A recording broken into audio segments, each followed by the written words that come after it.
Masih membahas mengenai kontroversi dan ramainya aspirasi dari para kepala desa, salah satunya tentang tuntutan perpanjangan masa jabatan. Saya mau ke Mbak Almas. Dari segala yang sudah kita bicarakan pada malam hari, kita sepakat sebenarnya perlu ada perbaikan, perlu ada revisi, tapi apa yang mesti diwaspadai, apa yang mesti diperbaiki untuk meminimalisir celah-celah yang tadi sudah dibicarakan oleh Mbak Almas?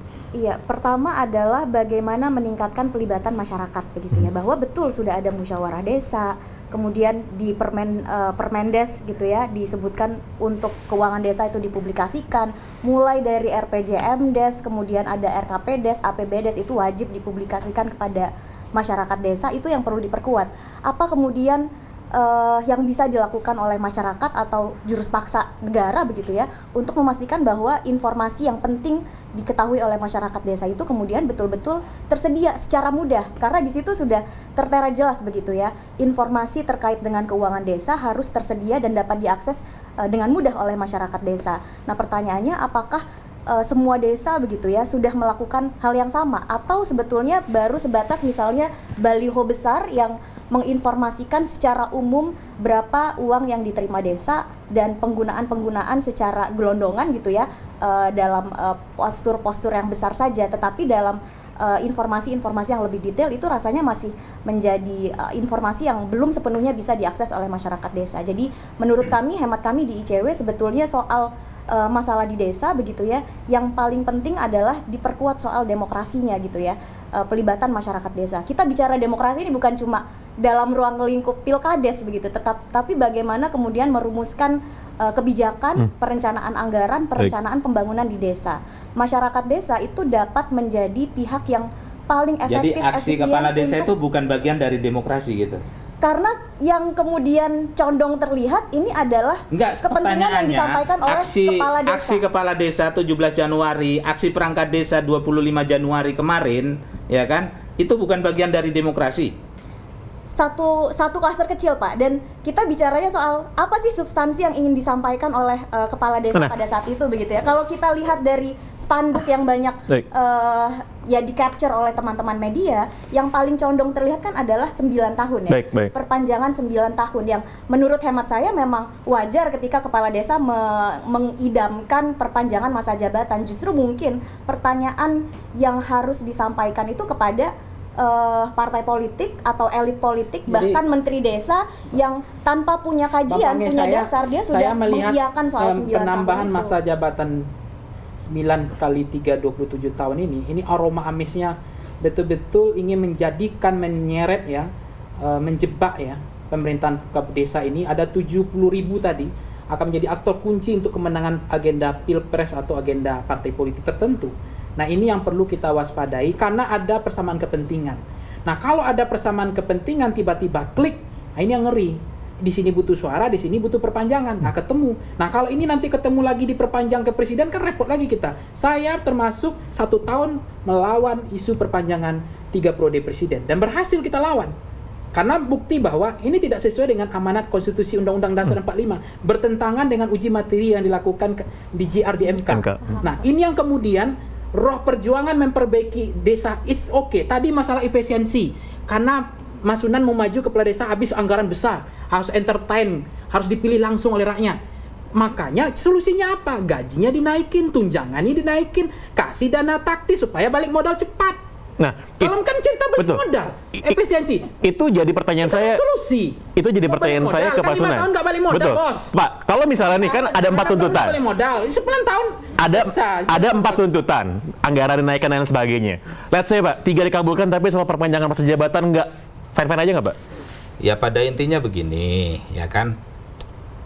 Bang Caniago sebagai pengamat itu hanya melihat desa itu dari kacamata orang perkotaan. Itu yang saya pahami. Tapi gaji dinaikkan terus memaksakan ya kan korelasi antara jabatan kepala desa dengan jabatan ini bupati, wali kota, gubernur, presiden. Pantas nggak gaji kepala desa sekarang? Pantas nggak? Gimana Pak Sunan? Yang jelas ya kan kepala desa ini belum layak gajinya. Belum layak. Kan satu. Terus di parlemen revisi undang-undang. Kepala desa ini belum memiliki dana taktis di mana kebutuhan pelayanan desa itu 1 kali 24 jam masih dari Oke. kantong kepala Mau desa. diperbaiki sama Bang Doli, oke. Gitu loh. Iya. Tapi jangan perpanjangan masa jabatan. Oke, Ini jadi anggaran naikkan tunjangan iya, tapi Nggak tidak nyambung perpanjangan, gitu. Pak. Jangan sambung, nggak teman-teman nyambung kepala ini. desa, Nggak nyambung. oke nggak dengan itu, Pak?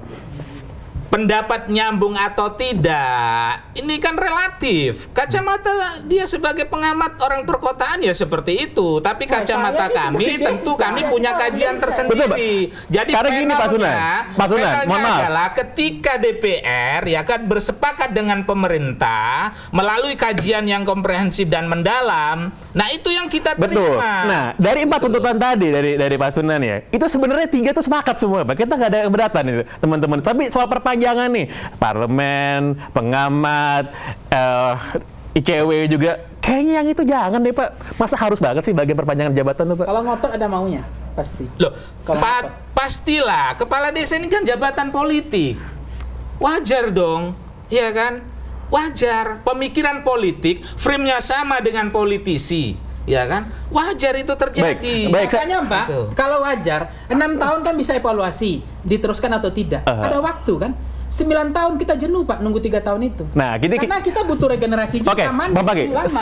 saya mau ke Bang Doli. Nah, ini kira-kira nih, ini bakal dapat nggak nih perpanjangan masa jabatan nih, Bang Doli? Saya sih nggak mau bicara soal itu. Oke. Karena soal 9 tahun, 6 tahun. Dulu kenapa Undang-Undang Nomor 6 Tahun 14 itu menetapkan 6 kali 3, itu pasti ada kajian mendalamnya. Yang itu bukan hanya sekedar bagaimana memperhitungkan soal kondisi sosial masyarakat, soal bagaimana kemampuan si kepala desa yang terpilih, banyak variabel yang pasti menjadi pertimbangan. Nah, jadi kalau mau nanti dirubah ya itu nanti kita lihat dulu urgensinya apa kepentingannya. Dan kalaupun misalnya kita sepakat kita mengkaji ulang soal masa jabatan itu, hasilnya pun belum tentu 9 tahun. Itu yang saya katakan tadi. Bisa 10 tahun. Karena kajiannya belum ada. Karena belum, makanya saya nggak mau di situ. Kalau saya ditanya, apakah kita setuju memperkuat desa? Setuju. Melalui apa? Revisi undang-undang. Ya. Apa yang dibahas? Seluruhnya, bukan hanya sekedar masa jabatan itu mungkin seper-100-nya isi undang-undang itu gitu loh, ya kan? Nah, jadi menurut saya nggak mau terjebak bicara soal apakah setuju atau tidak, cuma satu pasal. Karena saya nggak saya mau bicara lebih luas dari itu, beyond that gitu loh, ya kan? Nah, makanya kalau menurut saya minta juga nih sama Bapak Kepala Desa, stop dulu, ya kan, bicara soal perpanjangan atau tidak perpanjangan. Sekarang intinya adalah kalau bapak-bapak kepala desa dan ibu-ibu kepala desa merasa bahwa selama ini jalannya pemerintahan desa itu masih ada yang kurang, ayo kita perbaiki melalui apa? Revisi undang-undang. Tata kelolanya. Iya. Ya, jadi Terakhir, Pak Sunan, silakan. perlu saya sampaikan saja, kepada singkat saja. publik bahwa ya kan, kepala desa itu ditindak persoalan korupsi itu banyak hal. SDM kepala desa yang begitu heterogen, ya kan, dari yang paket sampai yang sarjana, ya kan. Terus mereka itu dicokok persoalan korupsi karena satu, maladministrasi, administrasi yang bermasalah karena SDM, dua, malregulasi karena regulasi yang tumpang tindih sehingga mereka menabrak regulasi, yang ketiga memang dia korupsi. Gitu loh. Jadi ini harus dibedakan, harus dibaca juga. Baik. Nah, Jadi seharusnya itu yang menjadi fokus saya. Jadi fokus ketika kita berbicara soal ada yang perlu direvisi dalam undang-undang desa gitu ya. Soal bagaimana ke depan tidak ada lagi cerita kepala desa kemudian karena maladministrasi, mal pelaporan begitu Tapi ya. sekarang Mbak Almas, Baik. Soal desa regulasi. lebih modern loh. Betul.